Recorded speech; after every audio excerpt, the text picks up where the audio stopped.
शिव पंचाक्षर स्तोत्र जो कि सभी को पढ़ना चाहिए। जिस घर में शिव पंचाक्षर स्तोत्र का पाठ होता है उस घर में कभी भी अकाल मृत्यु नहीं होती है, एक्सीडेंट का भय नहीं रहता है। निगेटिव ऊर्जा का तो स्वप्न ही मत देखिए, इसलिए कर्जा भी मुक्त हो जाता है, व्यक्ति असाध्य रोगों से भी मुक्ति मिल जाती है। तो शिव पंचाक्षर स्तोत्र सभी को पढ़ना चाहिए और जिसके घर में यह निमित्त पढ़ा जाता है उस घर में भगवान शिव का निवास होता है। आइए पढ़ते हैं। बोलिए शंकर भगवान की जय। ओम नागेंद्रहाराय त्रिलोचनाय भस्मांगराय यमहेश्वराय नित्याय शुद्धाय दिगंबराय तस्मै नकाराय नमः शिवाय। मंदाकिनी सलिल चंदन चर्चिताय नंदीश्वर प्रमथनाथ महेश्वराय मंदार पुष्प बहुपुष्प सुपूजिताय तस्मै मकाराय नमः शिवाय। ओम शिवाय गौरी वदनाब्ज वृंदा सूर्याय दक्षाध्वरनासिकाय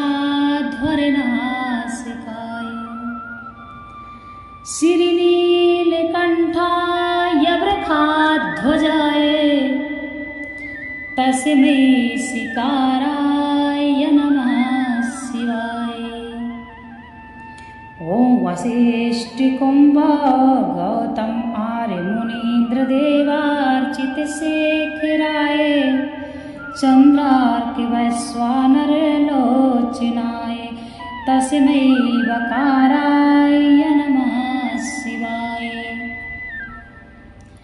ओम यक्ष स्वरूपाय जटाधराय पिनाक हस्ताय सनातनाय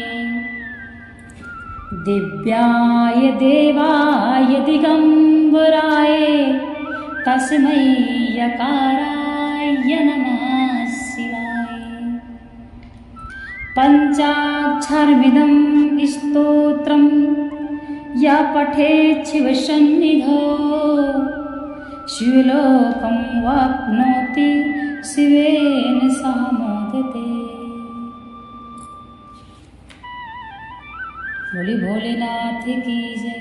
देखिए शिव पंचाक्षर स्तोत्र में एक बहुत ही आपको हम रहस्य की बात बताएंगे।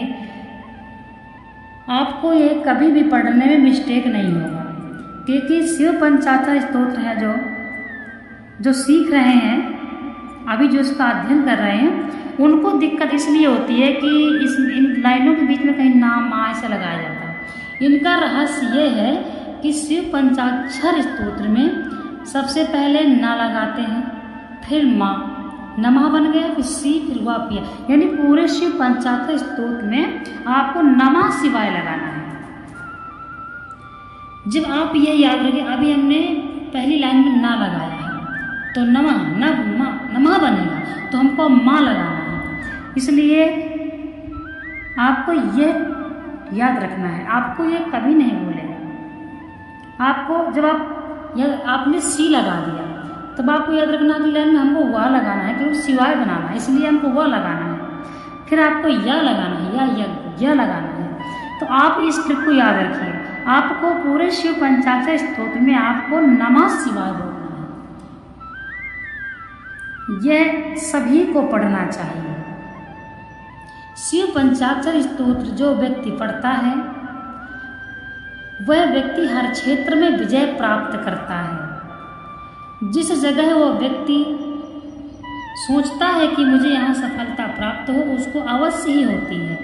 शिव पंचाक्षर स्तोत्र में व्यक्ति कभी भी जो पढ़ता है तो वो व्यक्ति को कभी भी कोई असाध्य रोग नहीं पकड़ता है। और शिव पंचाक्षर स्तोत्र पढ़ने वाला व्यक्ति यदि निमित्त पढ़ता है तो कभी कभी उसकी बातें सत्य निकलती हैं, लेकिन ये नियम से जो कोई पढ़ता है और पूरे नियम से रहता है, अपने धर्म का पालन करते हुए जो रहता है, उसके लिए हम बात कर रहे हैं। नॉन लहसुन प्याज आप खा सकते हैं, ये निमित्त पूजा है, लेकिन नॉन वेज अगर खाते हैं तो ना करिए,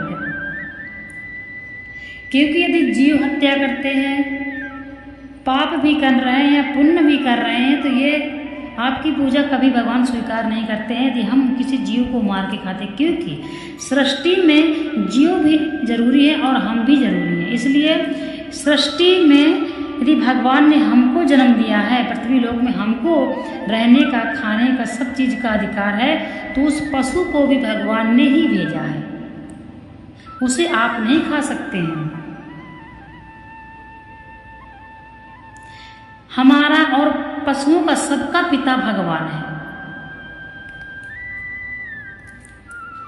इसलिए अपनी बुद्धि को ठीक रखकर, मन को शुद्ध रखकर हृदय में अपनी सरलता लाइए। किसी को भी कष्ट नहीं पहुंचाना है और मधुर वाणी बोलना है और क्रोध नहीं करना है, ईमानदारी से रहना है, अपने धर्म का पालन करना है, नास्तिक मनुष्यों से फालतू का विवाद नहीं करना है। इस प्रकार से यदि आप आचरण कर रहे हैं और अपने धर्म का पालन कर रहे हैं तो भगवान शिव आपके साथ सदैव सहायक रहेंगे। अपने बच्चों को भी सिखाइए। आज के जनरेशन में पता नहीं क्या होगा आगे चल के, हमें तो नहीं दिखता, भागवत के अनुसार हमको यही लगता है कि जैसा भागवत में लिखा है वैसा ही हो रहा है। जो हम पढ़ते हैं भागवत में, जो हम सुन रहे हैं, वैसा ही हमको दिख रहा है, और जैसा आगे होने वाला है वह सब कुछ भागवत में लिखा हुआ है। तो इसलिए आप अपने बच्चों को भी सिखाएं, उनको भी घर में स्वयं करें। गुरुकुल में नहीं पढ़ते हैं कोई बात नहीं है, परंतु इतना तो बच्चों को पता होनी चाहिए कि आखिर हमारे भगवान है, हमारा धर्म है और हमको कैसे पूजा करना है। इतना तो सभी बच्चों को, अब सभी माता पिता को अपने बच्चों को स्वयं से सिखाना चाहिए।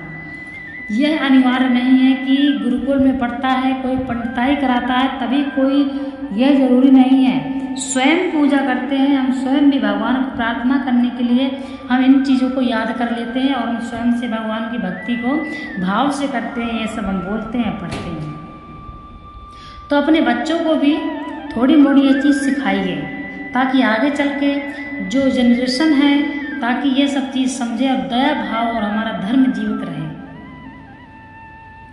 कलयुग के अंत तक तो बात ही करने की कोई वजह नहीं है। अभी इतना मतलब बदल चुका है समय कि पूजा पाठ करने में सब बच्चे भी शर्म करते हैं और ये सब चीज़ें खत्म होती चली जा रही हैं। बच्चे आजकल इंग्लिश ही पढ़ रहे हैं, मोबाइल में दुनिया व्यस्त है, परंतु इन चीज़ों में कोई ध्यान अभी नहीं दे रहा। अभी यह चीज़ है, बहुत है, अभी बहुत से लोग हैं जो बहुत अच्छे से अपने बच्चों को यही चीज़ सिखा रहे हैं। और मैं सभी से निवेदन करती हूँ, सभी अपने बच्चों को यह चीज़ अनिवार्य सिखाइए, क्योंकि हम माँ बाप हैं। यदि माँ बाप का एक ही धर्म है कि अपने बच्चों का लोक और परलोक सुधारना चाहिए।